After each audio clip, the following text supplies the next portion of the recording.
вратиме на тоа, една еквидистанца, па да видиме ако можеме да играме на повеќе маси. Ако ми дозволите да се доискажам, мислам дека во голема мера, како што спомнав и така и ќе завршам, зависи од тоа како е прецепираме улогата на Соединетите Американски држави. Мислам дека голем дел од причините зошто во одредени делови од светот, особено на ниво Република Македонија, не се има позитивни чувства за оваа држава, лежи токму во фактот што малку се замерува оние начин на решавање на сложените меѓународни прашања. Меѓутоа, тоа е и суштината и тоа е улогата на државите лидери, односно државите хегемони во слободниот свет, освен што имаат определени привилегии, да имаат и определени обврски. Се прашал ли некој зошто Соединетите Американски држави имаат обврска да интервенираат на Балканот, зошто потпредседателот на Соединетите Американски држави во услови на сложена економска криза своето време го троши на Балканот, зошто го посетува Блискиот Исок или зошто председателот на Соединетите држави оди во посета на Турција. Токму тоа е улогата на државите хегемони, државите кои што владаат со овој свет, да го одржат поредокот таков каков што е втемелен.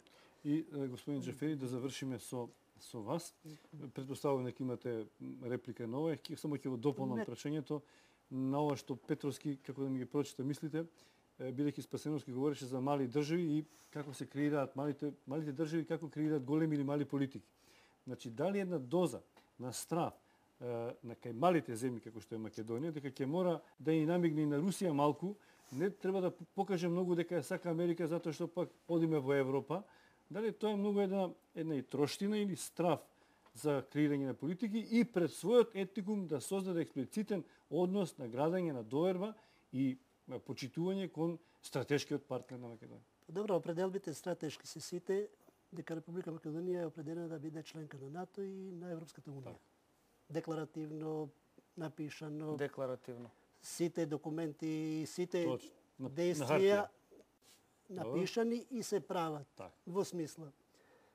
По тој концепт се решивме да праќаме луѓе во мисија надвор од Република Македонија за да придонесеме на вредноста западна, тоа е мир.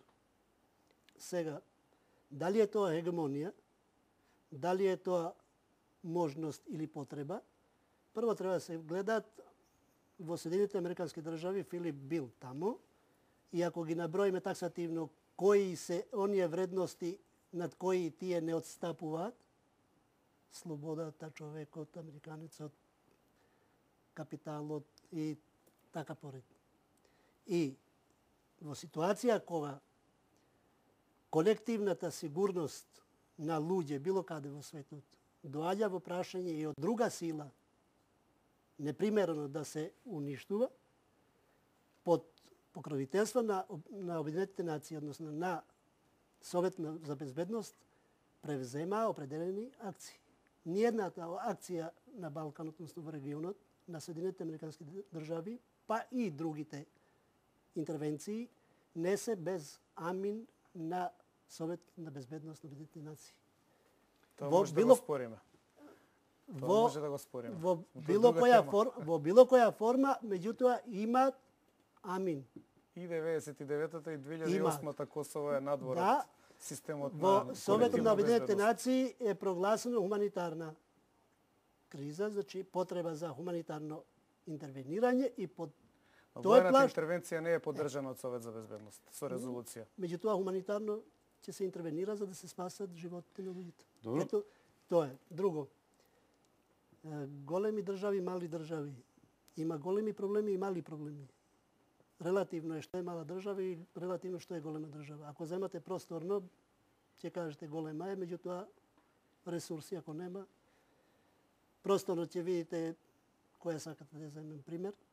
Мала, меѓутоа ресурси ако има, таа си работи. Основна определба е, ние не можеме да бидеме еднако оддалечени од сите и еднако безбедни од сите.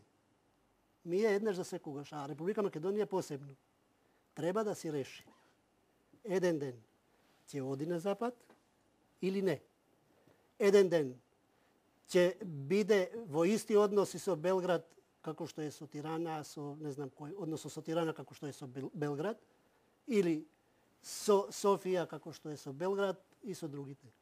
Проблемот со името е проблем кој што Македонија го следи од кога сакате да се вратите во историјата назад. Значи, сакате во 903-та, сакате во 45-та. Да не идеме во значи, историјата. Проблемот гледаме во е едината. историски контекст кој што не е само името во прашање што се контестира, него е позадината оно зашто и ние како политички субјект, односно верувам и сите албанци во Република Македонија, кажаа дека ние сме заинтересирани за оно што е идентитетот на нашите сограѓани е нивно право и оние како се чувствуваат, така се чувствуваат, нивно право. Меѓутоа, проблемот би требало да се реши. Ние не може да одиме во недоглед. Нема да го решиме. Така, до крај. Мора да дојде ден за решавање. Еден момент мора да се каже, една гарнитура мора да каже, ние си го правиме ово и ово за доброто на тие што ќе доаѓат за можеби следниве 100 години. И за крај по една минута да не се чувствувате обесправени. Филип, дали кратко, сепак има простор за унапредување на односите меѓу САД и Македонија и Спасеновски последен збор? Апсолутно.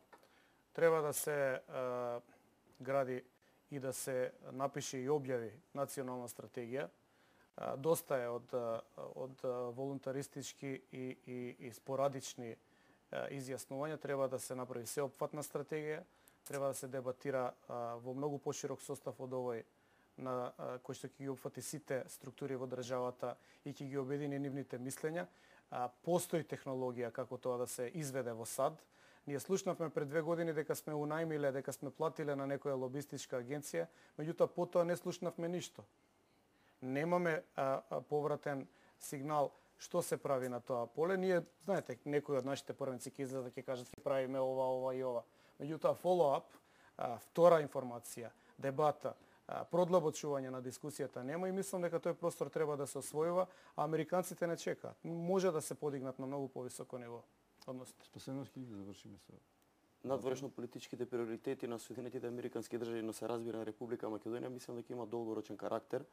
Тие се поклопени, стана збор за идентични цели и во таа смисла се олицетворува и стратешкото партнерство на нашата држава со Соединетите американски држави. Се разбира дека има простор за натамошен развој и за унапредување на меѓусебните односи. Мислам дека посветеноста на Соединетите американски држави во насока на осигурување на мирот и на безбедноста и на демократичноста на целиот свет како држава лидер на светот во оваа смисла ќе зависи и од начинот кој што Република Македонија го следи и се поставува во однос на остварувањето на тие стратешки цели на Соединетите американски држави. А пак односот на Соединетите американски држави кон Република Македонија мислам дека во голема мера ќе биде детерминиран од развојот на внатрешната стабилност на Република Македонија во светло на развојот на меѓуетничките односи и второ во однос на посветеност на Република Македонија во насока на интеграција во НАТО и во Европската унија. За сега имајќи го предвид посветеноста на сите политички лидери во насока на остварување на овие стратешки цели, не се сомневам во добрата иднина и во развојот на односите помеѓу Република Македонија и најмакната држава на светот. Ви благодарам што бевте гости во студио 2, што дебатиравме за стратешкиот интерес на Македонија и на САД во овој регион. А ние, почитувани гледачи, одиме понатаму, како што веќе најавивме, Бајден утре во Косово, па да видиме нашата колешка Венера каква репортажа снимит, како косоварите го дочекуваат Бајден на Косово во Приштина.